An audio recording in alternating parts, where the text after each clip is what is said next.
난 아들에게 이불을 덮어주며 문을 닫고 나가려 하자 아이가 나에게 조심스럽게 말을 건네왔다. 아빠, 침대 밑에 괴물이 있는지 봐주세요.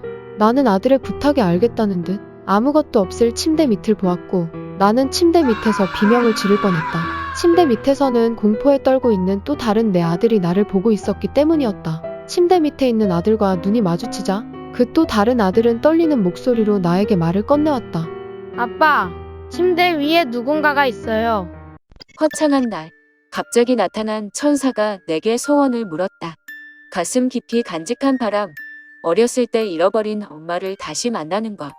그 말을 끝마치자마자 세상이 울동치더니 순식간에 나는 차에 치여 길바닥에 쓰러졌다.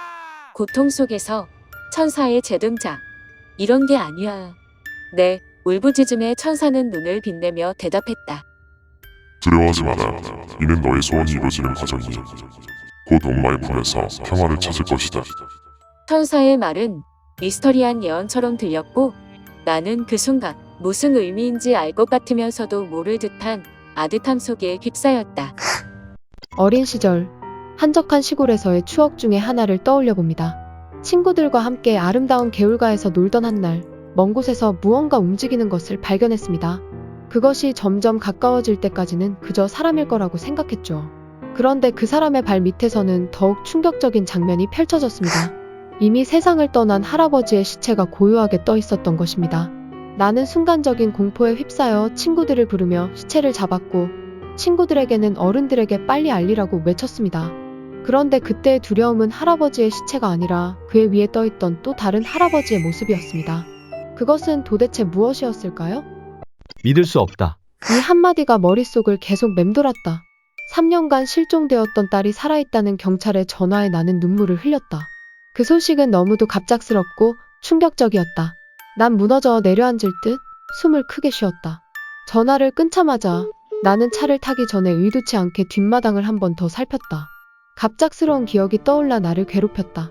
뒷마당의 풀밭을 무의식적으로 한 번 더 쳐다본 뒤 마침내 나는 차로 경찰서를 향했다. 그러나 마음 한켠에는 딸을 묻은 그곳이 아직 발각되지 않았는지의 불안이 가득 차 있었다. 내가 아이들과 숨바꼭질을 할 때면 그들이 잘 숨는 척하도록 늘 눈 감아주곤 했다. 툭 튀어나온 다리, 담요 아래 숨어내는 웃음소리를 들어도 모른 척했다. 하지만 그날 그가 아이들을 발견했을 때 내 속은 서늘해졌다. 이후 어쩌면 눈 감아주던 일이 그 살인 사건을 불러온 것인 걸까?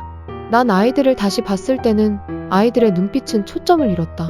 아이들은 웃음을 멈췄고 숨소리마저 사라졌다. 그날 이후 아이들은 거리에서 사라졌다. 내가 방에서 장난감을 놀고 있는데 갑자기 부엌에서 엄마의 소리가 들려왔어. 엄마에게 와줄래? 엄마에게 가려고 계단을 내려가는 중에 복도에서 뭔가 이상한 기분이 들었고 그 순간 갑자기 무언가가 내 발목을 잡아당기길래 내려다보니 그건 계단 밑 수납장에서 나온 엄마의 손이었어. 엄마의 눈에는 무서운 뭔가를 본 듯한 두려움이 가득 차 있었고 곧 엄마는 내게 속삭이며 말했어. 지금 부엌으로 가면 안 돼. 엄마도 그 소리를 들었어. 비가 몰아치는 어두운 밤, 나와 친구들은 유명한 심령 스팟인 한 터널을 찾았다. 공포스러운 이미지로 소문난 그곳에서 무언가 놀라운 일을 기대하며 천천히 지나갔다. 그러나 아무 일도 일어나지 않자 한 친구가 한 번 더 가보자고 제안했다. 비가 더욱 거세져 빗소리가 차 안까지 들리더니 친구 중 한 명이 덜덜 떨며 그만 돌아가자. 고 말했다. 그의 충격적인 말은 이렇다. 우리 터널 아닌데 왜 터널 안에서 빗소리가 들리지? 그의 말에 무서움이 몰려왔다. 나는 지하철에 탔다. 어떤 남자가 지나가는 사람들을 보며 중얼거리기에 무슨 말인가 귀 기울여 들어보았다. 어느 한 여자를 보고는 닭가슴살, 회사원에게는 사람, 뚱뚱한 남자에게는 돼지. 궁금한 나머지 남자에게 무엇을 하는 것이냐고 물었다. 남자가 자기에게 있는 능력을 나에게 주겠다고 말하기에 나는 당장 알겠다라고 말하니 눈을 감아보라고 했다. 눈을 감았다 떠보니 남자는 온데간데 없었고 곧 나는 이 능력에 실망하고 말았다. 고작 어떤 음식을 먹었는지 알 수 있는 능력이라니. 어느 날 시골에 계신 고모 할머니가 돌아가셨기에 친척들이 모두 모였다. 이제 3살 된 딸은 죽음을 인식하기에 너무 어렸는지 처음 온 고모 할머니 댁이라 신이 나서 돌아다니고 있었다. 잠시 눈을 돌린 사이 딸은 뜰에 있는 우물 근처에서 놀고 있었는데 나는 당황해서 급히 데리고 왔다. 갑자기 영정사진 속의 고모 할머니를 보고 이상한 표정으로 묻는다. 이 할머니 사진만 왜 장식하는 거야? 딸은 모르겠지만 슬픈 질문이다. 할머니는 천국에 가셨어요. 친척 중 누군가가 대답해 주었고 딸도 이 정도라면 이해했을 것이다. 하지만 딸은 이렇게 대답했다. 응? 천국은 우물 속에 있는 거야? 반년 전 아이의 초등학교 담임 선생님에게서 전화가 왔다.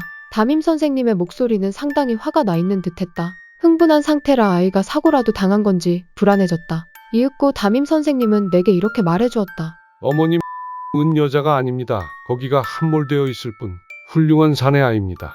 곧바로 수술하면 괜찮을 겁니다. 깜짝 놀라 아이가 집에 오자마자 확인해보니 역시나 급히 병원에 가서 수술했다. 다행히도 아이의 그것은 제 모습을 드러냈다. 지금의 아들이 있는 것도 훌륭하신 담임 선생님 덕분이다. 나는 참 미신을 좋아하는데 어느 날 점쟁이가 나에게 너는 100살까지 살 수 있을 거야. 라는 말을 해왔다. 나는 그 말에 흠뻑 빠져 정말 내가 무적이라도 된 것처럼 살았었으나 그 믿음은 의사의 한마디로 무너져 내릴 수밖에 없었다. 앞으로 식물인간으로 살아야 할 겁니다. 의사의 한마디에 나는 손가락 안이 털끝 하나도 움직일 수 없음에 좌절감이 몸에 휩싸이는 듯 했고 그 순간 나에게 예언을 했던 점쟁이의 웃음소리가 내 머릿속을 가득 채워왔다. 나는 꿈을 자주 꾸고는 했다. 그날도 나는 꿈속에서 눈을 떠보니 나는 불타는 건물 속 한가운데 서 있었다. 주위는 불길로 휩싸이기 시작했고 사람들은 공포에 질려 비명을 질러댔으나 나는 이상하게도 이게 꿈인 걸 인식할 수 있어서 곧바로 이건 꿈이야. 다들 놀라지 마. 라고 호소하듯 소리쳤다. 갑자기 비명을 지르던 사람들이 일제히 차갑게 날 쏘아보며 대답했다. 이건 내 꿈이고 우리는 현실이야. 그 말을 듣자마자 나는 공포에 질려 식은땀을 흘리며 악몽에서 깨어났다. 옛날에 나와 할머니, 동생, 엄마, 아빠와 함께 살았다. 어느 날 할머니가 TV에서 송금 보는 법을 배웠다. 그리고는 나의 송금을 보았는데 생명선이 너무 짧다는 판단에 걱정스런 마음에 그 선을 억지로 늘렸다. 그 후 몇 년이 지나자 끔찍한 일이 일어났다. 동생, 아빠, 엄마 모두 병에 걸려 결국 세상을 떠났고 이제 우리 가족은 나와 할머니 둘만 남게 되었다. 할머니는 궁금증에 찔려 절에 가서 스님을 만났다. 그런데 할머니가 아무 말도 하지 않았는데도 스님은 차갑게 말했다. 여기에는 아직 죽어야 할 사람이 남아있구나. 그 말은 나를 더욱 불안하게 만들었다. 대략적으로 7년 정도 전에 할머니가 죽었는데 할머니가 죽고 내 생일이 된 날 컴퓨터를 사용하던 중 뭔가 등 뒤에 온 듯한 느낌이 들었다. 쎄한 느낌에 되돌아보면 사라질 듯 약하지만 분명 뭔가 있다. 알 수 없는 실루엣이 있는 느낌? 눈에 보이진 않았지만 그게 할머니라는 걸 바로 알 수 있었다. 말을 걸거나 손을 대는 것도 아니라 다만 지켜보고 있을 뿐. 고마워요, 할머니. 아마 내 마지막 생일 축하를 보러 와준 거라 생각한다. 완전히 밀폐된 방 안에서 한 달 동안 생활하면 3억을 주는 게임에 참가했다. 사전에 소지품을 준비할 수 있어서 많은 양의 물과 간단한 음식, 휴대용 게임기 등을 챙기고 도전했다. 게임 주최자가 정말로 그것만으로 괜찮겠습니까? 라고 말했다. 네, 문제 없습니다. 내가 대답하자 천천히 문이 닫혔다.